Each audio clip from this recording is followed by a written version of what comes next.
os irmãos. Vamos dar continuidade ao nosso trabalho este mês, falando sobre o assunto das atitudes, né? Você sabe que a atitude, ela identifica a pessoa. Eu gostaria que você abrisse a Escritura Sagrada. É um texto que já foi mencionado aqui nesta manhã, que se encontra em Mateus capítulo 12, no versículo de número 33, que nos declara o seguinte. Mateus capítulo 12, e o versículo de número 33.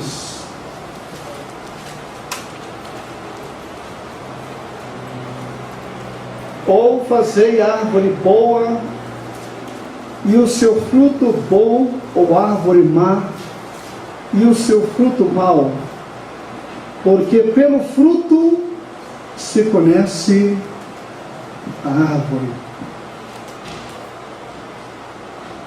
Há uma discussão muito grande em alguns meios com respeito à vida cristã. Em muitos lugares se estimula com grande ênfase a busca dos dons espirituais. Na realidade, os dons espirituais são equipamentos que Deus tem deixado à disposição da sua igreja para o embate na caminhada da vida. O cristão, quando ele é dotado, quando ele é cheio, quando ele busca os dons espirituais, ele tem muitas possibilidades de ser um crente vitorioso nas lutas contra as forças espirituais. Porque quando você verifica os 3 dons que estão classificados como dons de elocução, que é a profecia, variedade das línguas e as interpretações das línguas. Quando o crente ele está falando em outras línguas, ele está simplesmente emprestando a sua língua para que o Espírito fale por seu intermédio. Eu não preciso pensar no que eu vou falar na língua estranha. Não preciso. Para isso a minha mente fica infrutífera, ou seja, ela fica livre.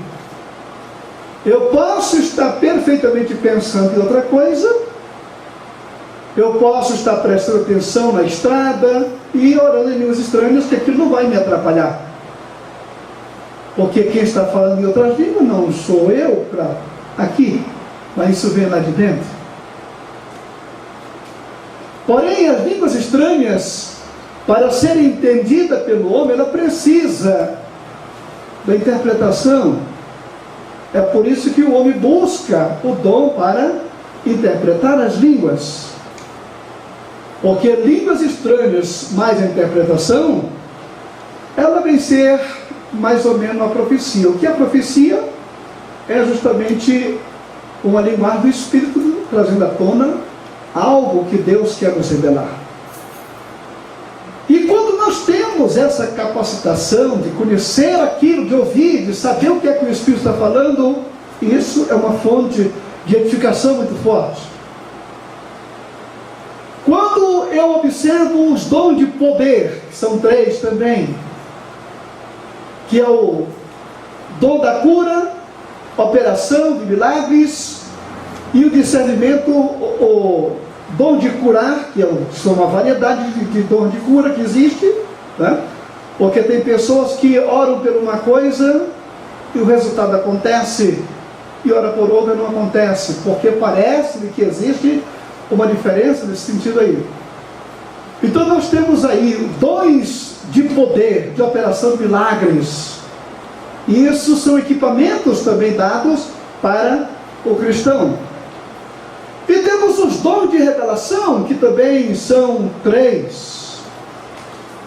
O dom da palavra do conhecimento, o dom da palavra da sabedoria e o discernimento de espírito.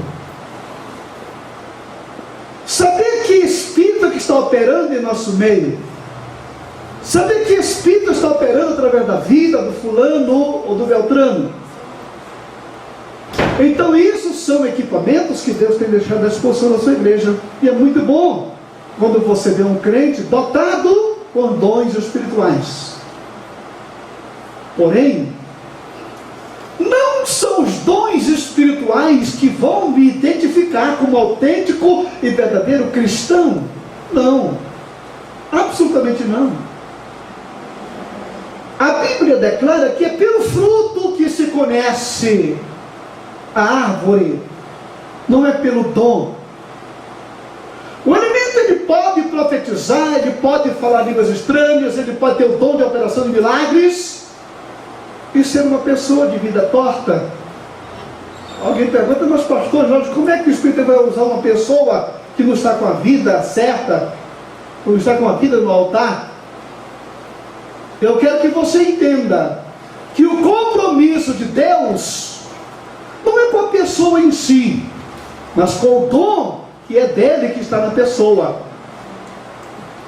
O elemento pode até estar em pecado e orar por alguém e a pessoa ser curada. Acontece isso, porque o compromisso de Deus é com o dom que ele colocou à disposição do homem. Então não é o dom que identifica o autêntico e verdadeiro cristão, e sim o fruto. É pelo fruto, é pela atitude, é pelo comportamento. Eu posso profetizar 5 minutos e não vou profetizar mais durante o dia, mas exercitar o amor, a paciência, a compreensão, a honestidade, a sinceridade, isso tem que fazer parte da minha vida durante 24 horas. Eu não posso dizer que eu vou ser honesto por alguns minutos e depois cair na bagunça. Não. É pelo fruto que se conhece, é pela atitude. Eu gostaria que você, ainda na sua Bíblia aí, fosse para o capítulo 15 do Evangelho de São João, e nós vamos ver aqui, na realidade, o maior exemplo de todos os tempos de alguém que soube, na realidade, produzir um fruto, e esse fruto nunca teve variação. Capítulo 15 do Evangelho de São João. No capítulo 15 declara: eu sou a videira verdadeira e o meu pai é o agricultor. Se você quiser conhecer alguém que sabe produzir um fruto verdadeiro, autêntico, sem camuflagem, sem qualquer outro sentido, olhe para a atitude, para o comportamento e para as ações de Jesus Cristo. Eu sou a videira verdadeira e o meu pai é o agricultor. Ele é o agricultor. Diz ele aqui. Agora, todo ramo que estando em mim, que não dá fruto, ele corta, e todo que dá fruto, limpa, para que produza mais fruto ainda. Vós já estáis limpos pela palavra que vos tenho falado. Isso aqui é para nós que estamos aqui nesta manhã. É para todas aquelas pessoas que se chamam de cristãos. Por quê que em Antioquia os cristãos foram chamados de cristãos pela primeira vez? Porque viam que os seguidores de Cristo se pareciam com ele. Através de quê? Atitude, comportamentos e as suas ações. Agora, volte aqui um pouquinho E vamos ver aqui em 1 Coríntios capítulo 6, quando a Bíblia declara que você já está limpo pela palavra. Vós já estás limpo pela palavra. 1 Coríntios capítulo 6, vejamos aqui o que nos declara, os versículos de número 9, capítulo 6,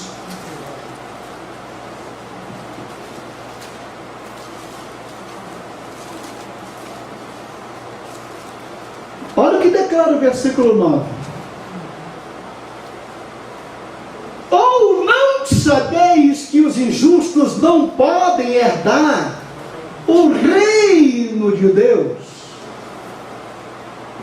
Não vos enganeis, nem impuros, nem impuros, nem avarentos, nem bêbados, nem maldizentes, nem roubadores herdarão o reino de Deus. Quais são as pessoas que não podem herdar o reino de Deus? São justamente essas pessoas que produzem um fruto podre. Mas diz aqui no versículo seguinte: tais fortes algum de vós, mas vós vos lavastes, mas fortes santificados, fortes justificados em o nome do Senhor Jesus Cristo e no Espírito do nosso Deus. Você está me entendendo? Olha o que diz aqui.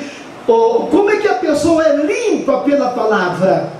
Como é que ela pode ser limpa, lavada, purificada pelo poder da palavra? Primeiro, como é que nós éramos anteriormente, antes de estar enxertado na videira verdadeira? Antes que você estivesse produzindo outro tipo de fruto, mas aquele fruto anterior. Olha aqui, não sabeis que os injustos não herdarão o reino de Deus? Não vos enganeis, nem impuros. Era esse fruto no passado. Nem idólatras, era esse fruto no passado. Nem adúlteros, nem efeminados, nem sodomitas, nem ladrões, nem avarentos, nem bêbados, nem maldizentes, nem roubadores herdarão o reino de Deus. Aqui está o fruto que nós produzimos anteriormente. Era esse tipo de fruto. Mas em João capítulo 15, aqui você já está limpo pela palavra. Agora diz aqui o versículo 11: tais força algum de vós. Dentro dessa relação aqui, é muito difícil não ter alguém aqui na congregação que um dia não esteve envolvido em um desses problemas aqui, produzindo algum tipo de fruto nocivo, algum tipo de atitude que não correspondia àquilo que é o padrão divino. É muito difícil. Não uma relação muito longa, mas dentro da relação, A ou B está enquadrado em alguma coisa do passado. Mas diz a Bíblia, mas você já está limpo pela palavra. Naquele momento em que você aceitou Jesus Cristo como seu Salvador pessoal, que teve o seu pecado perdoado e passou a abraçar o conteúdo da Bíblia no seu coração, que fez como o salmista declarou. Vamos falar muito sobre a questão do coração, né? Porque deles que procede as fontes da vida, e por isso que o salmista diz: eu guardo no coração a tua palavra, para não pecar contra ti. De que maneira poderá o jovem manter puro o seu caminho?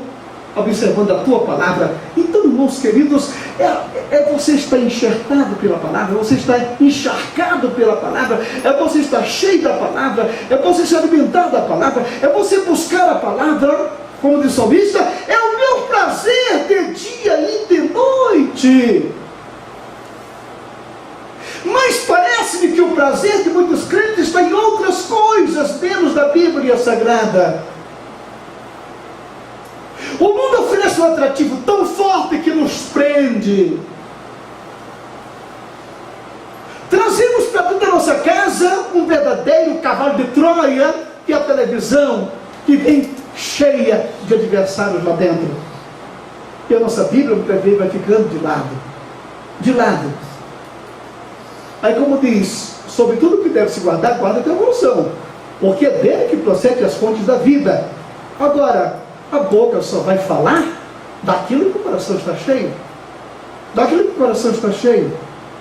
Então, o que nós temos aqui, olha, tais fortes algum de vós, mas vós vos lavastes, mas fortes santificados, fortes justificados, em nome do Senhor Jesus Cristo e no Espírito do nosso Deus.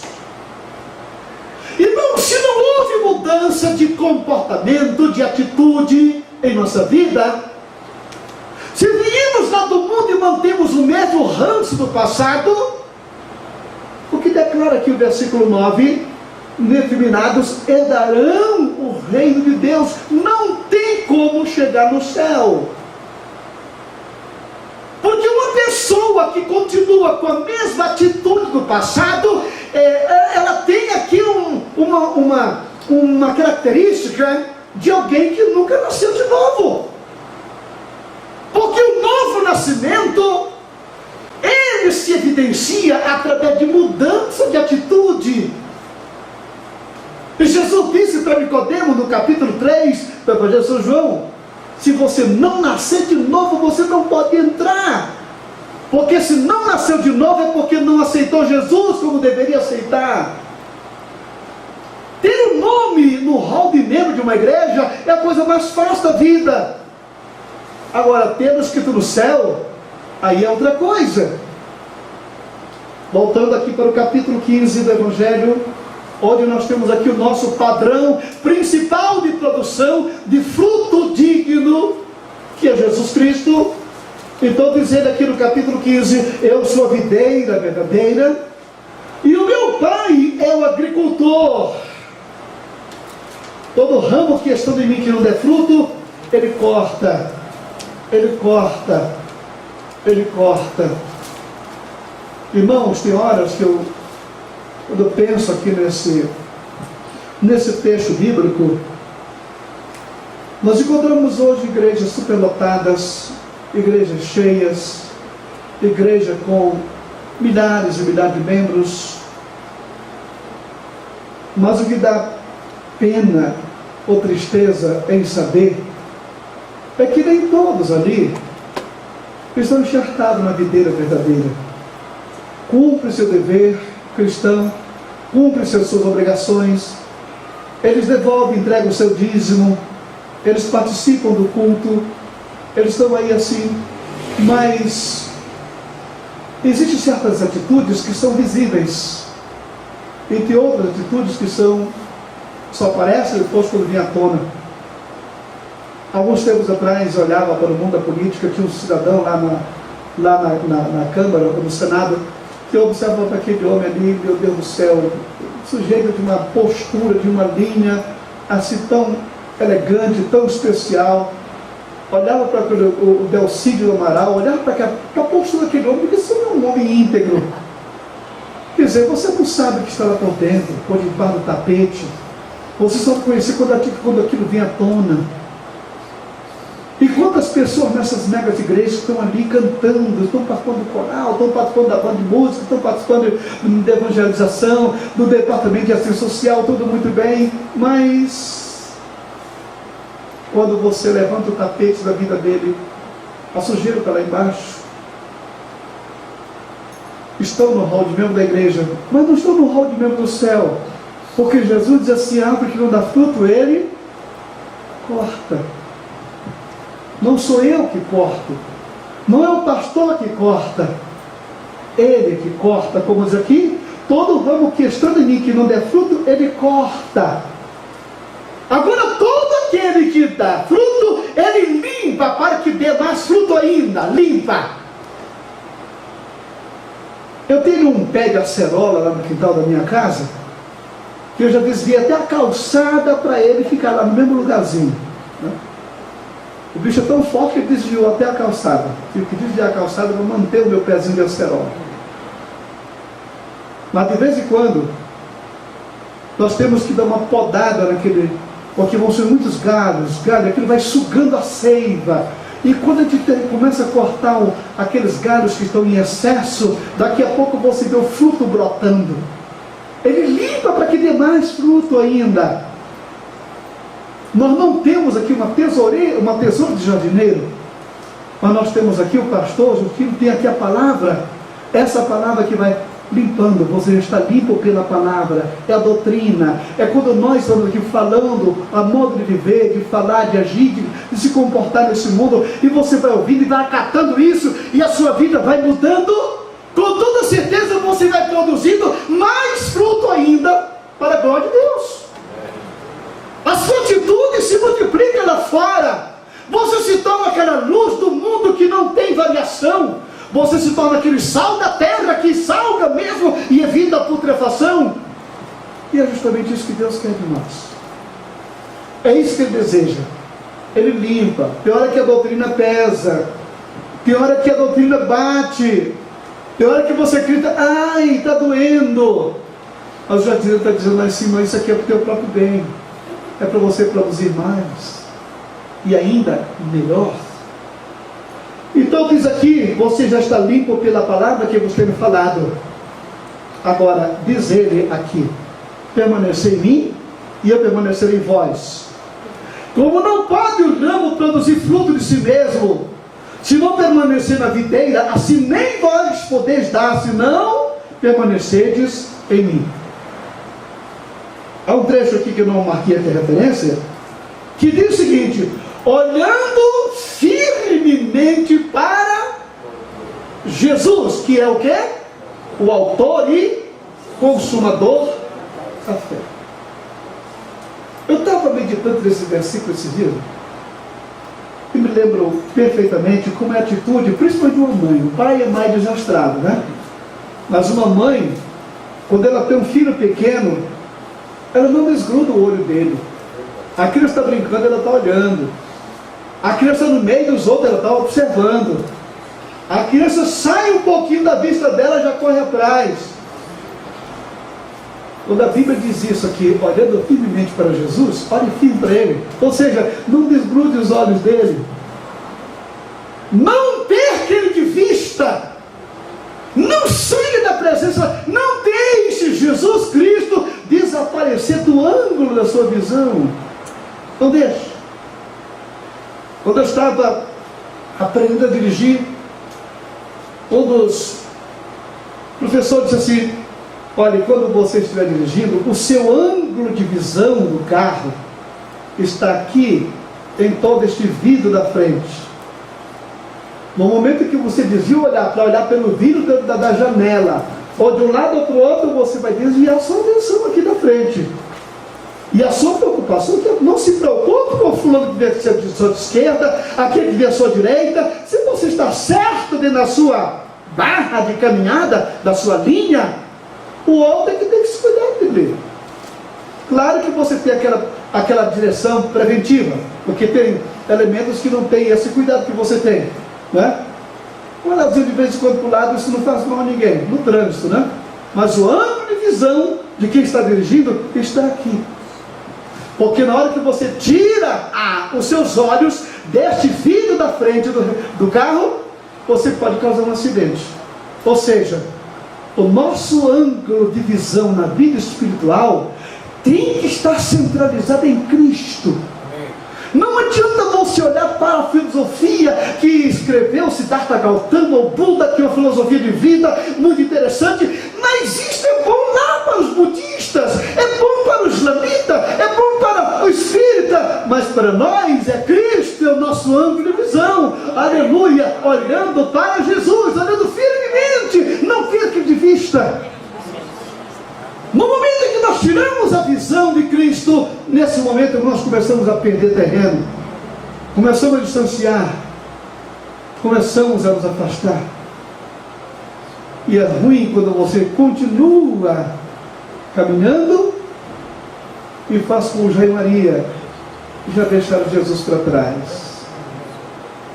Nunca perca ele de vista, nunca tire ele da sua visão, porque ele é o exemplo que nós temos. Ele é a videira verdadeira. É pelo fruto que se conhece a árvore. E é justamente o fruto que ele produz é que é o fruto que nós podemos produzir quando você olha para a atitude amorosa de Jesus, quando você olha para Jesus como conselheiro capaz, quando você olha para Jesus como exemplo de vida, quando você olha para Jesus como aquele que pode, a sua humildade, a sua simplicidade, você tem aqui um exemplo a ser seguido. Ele é a videira verdadeira. Aí está. E diz aqui o trecho bíblico ainda: permanecer em mim, porque sem mim você não pode fazer nada. Nada. Vimos uma palavra muito infeliz da nossa presidente esses dias, quando está sofrendo essa pressão terrível aí, que eu não queria estar na pele dela nem um só instante, porque a pressão por todo lado. Mas ela acha dizer assim: olha, as pedaladas que eu dei, todos os outros deram. Entendeu? Por que você está olhando só para mim? Porque os outros erraram, eu posso errar também? Porque os outros agiram de forma incorreta, eu vou também agir de maneira incorreta? Porque, irmão querido, deixa a corrente do mundo seguir o seu curso. Agora vou dizer uma coisa: vencer essa tentação não é fácil. Não é fácil. Porque a pressão do mundo é tremenda, é terrível. Nós tínhamos um irmão lá no Planalto, homem de uma igreja que muito, aquilo quando falava, observava, citando lei, citando isso, também foi solto recentemente, porque o peso, né? Porque, como diz um dia desses dias, que quando se esfrega o dedo indicador no polegar, quer dizer, você esfrega. Aí o que acontece, né? Olha, não é, você tem toda a razão, mas pelo que eu estou vendo, você já perdeu a razão, né? Então, o que acontece? O homem, infelizmente, para vencer essas pressões do mundo é muito grande. Agora só existe uma forma que você tem para vencer. Sabe qual é? É aquilo que Jesus disse: o quê? Sem mim nada podeis fazer. Amém. Sem Ele você não tem força para vencer a pressão, a tentação, a opulência, a forma deste mundo aí fora. Sem Ele você não tem essa capacidade. Você cede com facilidade quando vê a situação desse jeito aí. A oferta do mundo é grande, a porta é escancarada. As luzes que o mundo oferece, que pisca lá fora, atrai. E o homem sem Cristo, ele não pode fazer nada. Mas dizer que sem mim você não pode vencer isso. Sem a minha presença na sua vida, o que faz a diferença entre nós e Ele é aquilo que Moisés disse para Deus no passado: Senhor, se Tu não fores conosco, nem nos faça sair daqui, porque o que nos faz diferença entre eles e nós é a Tua presença. É a Tua presença em nossa vida. É a Tua presença em nossas atitudes. É a Tua presença em nossos projetos. É a Tua presença no nosso dia a dia. É a presença dEle na nossa vida que nos vai dar força e condições para vencer e permanecer na presença dEle, glorificando o Seu santo, eterno e precioso nome. Glória a Deus. Aleluia. Versículo 5: eu sou a videira e vós os ramos. Quem permanece em mim e eu nele, esse dá muito fruto, porque sem mim nada podeis fazer. Se alguém não permanecer em mim, será lançado fora, à semelhança do ramo, e secará, e o apanham e lançam no fogo e queimam. Versículo 7: se permanecerdes em mim e as minhas palavras permanecerem em vós, pedireis o que quiserdes e vos será feito. E vos será feito. Eu vou ler esse versículo mais uma vez. Eu quero que você acompanhe na sua Bíblia, grife na sua Bíblia, porque é um conceito muito errado na interpretação desse versículo por aí fora. Versículo 7: se permanecerdes em mim e as minhas palavras permanecerem em vós, pedireis o que quiserdes e vos será feito. E nós temos muitos pregadores que dizem, irmão, você pode pedir para Deus, porque está escrito pedir, e Ele vai te dar. Você pode pedir, como diz aqui a Bíblia, pedir o que quiser, o que você quiser. Será feito assim. O que você quiser. Só que as pessoas, elas não olham para o princípio do versículo. O princípio da frutificação. Você imagina um elemento corrupto, um bandido, um desonesto, que muitas vezes está na igreja e diz, olha, a Bíblia diz que eu posso pedir o que eu quiser. Você pode pedir, só que não vai receber. Porque o princípio está aqui. Olha só, se permanecerdes em mim,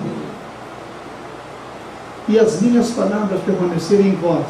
Ou seja, se existir na sua vida o fruto exigido da videira verdadeira, se esse fruto permanecer na sua vida, se você é o tipo de pessoa que tem como principal desse fruto o amor, a alegria, a paz, a longanimidade, a benignidade, a mansidão, a temperança, o domínio próprio, você pode pedir o que você quiser. Sabe por quê? Porque você não vai pedir nada fora daquilo que Deus quer que você faça. Você jamais vai pedir para Deus que Ele passe um caminhão por cima daquele seu adversário e quebre a cabeça dele. Se o fruto do Senhor estiver na sua vida, você jamais vai pedir para aquela pessoa ir à falência porque agiu contra você. Não. Porque o autêntico e verdadeiro cristão, ele não se compraz no mal. Ele se compraz em ver o bem mesmo do seu pior inimigo. Ora por aquele que te persegue. Dá comida para aquele que tem fome. Isso aqui, irmãos, é para quem produz esse fruto. Porque quem não tem esse fruto não vai pedir o mal.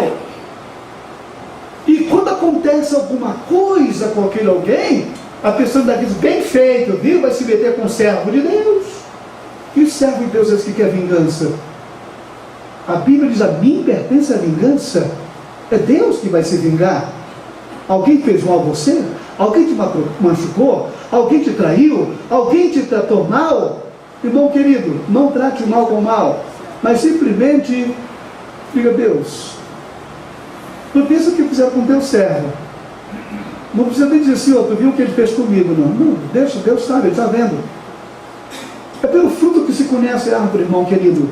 Quando você vê um crente abrir a boca para pedir vingança, para pedir isso, aquilo outro, bem feito, tudo muito bem. Irmão, nós estamos vendo uma situação muito drástica no Brasil. Não abre a boca para dizer assim, bem feito, viu? Não.